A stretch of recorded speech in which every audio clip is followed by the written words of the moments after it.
This video is a follow-up on my last video about the Hague Pit explosion of the 13th of December 1927, where 4 men were killed and the body of them, a man called Horrocks, had not been recovered.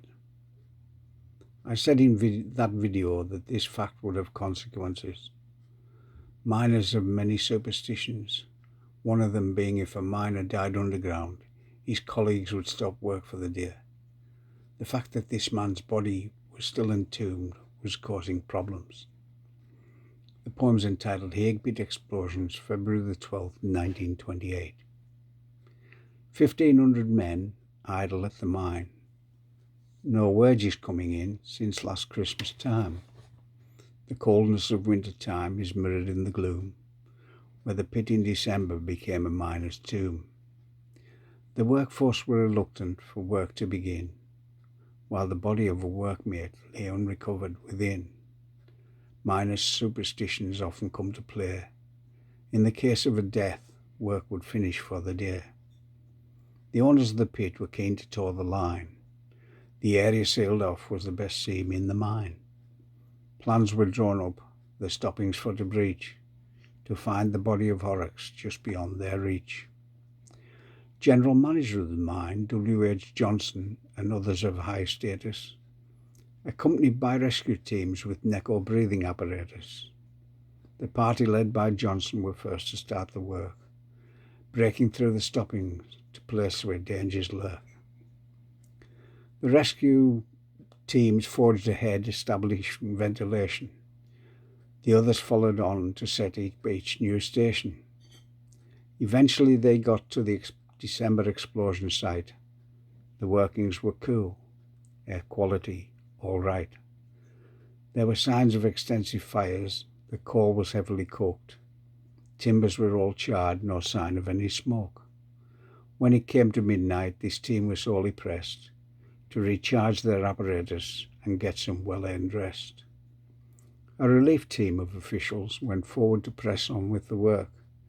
Managers and deputies continued with the search. A party of 8 workers were carrying on with restoration, 3/4 of a mile from the site of the explosion. At 12:30 a.m. they suddenly felt a whiff as the airflow reversed. 3 more explosions rocked them, each bigger than the first. Buried in stone dust, and all of them in shock no doubt, with only one light between them to grope their way back out. They were met by teams of rescuers who quickly reached the scene, moving on into the workings where the stoppings had been.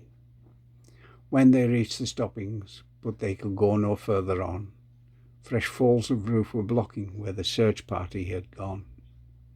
Fresh attempts were made to open up a track to reach the trapped officials, but all attempts were beaten back. After all the attempts were beaten, it was reluctantly agreed to reseal all the stoppings. There was an urgent need. So a tomb for one man Horrocks became a tomb for all 14, a testament to the perils lurking underground unseen.